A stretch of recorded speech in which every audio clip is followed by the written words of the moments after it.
an idea what really life is about. That's a good idea. Sobering. How did you find the experience of doing the ride-alongs with the paramedics?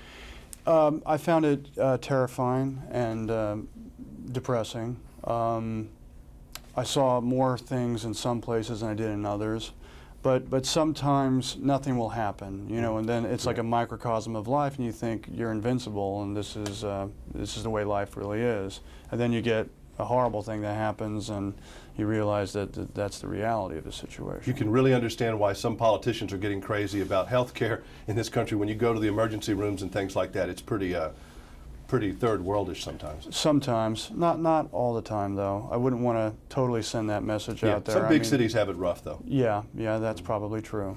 Did this movie take it out of you pretty good? I mean, you look, obviously with the makeup, you're supposed to look tired and burned out, but did it have that effect on you in real life? Well, there were two things happening. I was exhilarated by the fact that I was working with Martin Scorsese, by the fact that I was working with Patricia Arquette, and by the fact that I was working with a great cast in general. So I was really kind of up about that.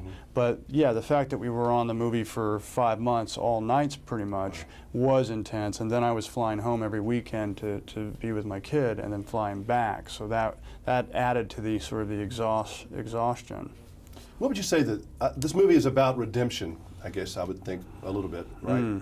But this guy trying to save he's almost lost his soul, I think, almost in his job. Yeah, I mean, I think that the movie is an in-depth character analysis about a man who's having a rough period in his life where things aren't happening, that he's not saving anybody's life, and he's on a downward spiral.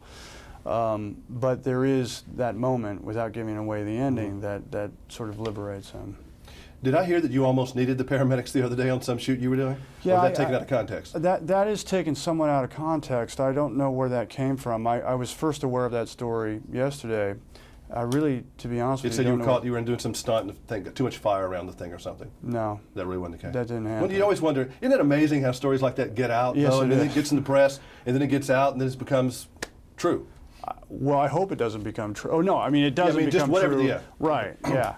No, it is very strange. But in this case, life will not be imitating art.